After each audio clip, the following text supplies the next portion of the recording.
Pendedahan berterusan laporan Persekutuan Bola Sepak Antarabangsa FIFA berhubung isu dokumen 7 pemain Harimau Malaya menjejaskan persepsi awam terhadap industri bola sepak negara, terutama reputasi Persatuan Bola Sepak Malaysia (FAM).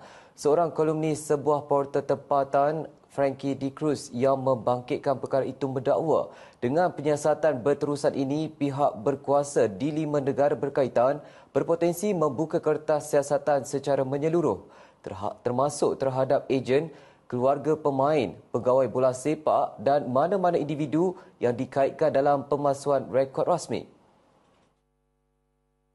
Dakwanya skandal ini mengubah persepsi awam daripada isu pentadbiran kepada jenayah rentas negara sekaligus menimbulkan persoalan serius mengenai tadbir urus integriti dan ketelusan dalam FAM. Soalnya yang belum terjawab adalah siapa akan disiasat, siapa akan didakwa dan siapa akan dilindungi. Kongsi Frankie, menurut FIFA, manipulasi itu tidaklah berlaku secara spontan. Sebaliknya, didakwa dibina melalui satu ekosistem yang terancang, disengajakan dan disokong dari dalam. Frankie di petik FMT berkata siasatan FIFA menamakan dua ejen berlesen, Nicolas Pupo dan Federico Moraes, sebagai individu utama yang mengumpulkan serta mengurus dokumen keluarga pemain dari Sepanyol, Argentina, Brazil dan Belanda. FIFA menggambarkan tindakan pemain sebagai kejahilan sengaja apabila mereka mengakui tidak membaca perisytiharan, tidak memahami kandungan dokumen dan tidak mempersoalkan bagaimana 10 tahun menetap di Malaysia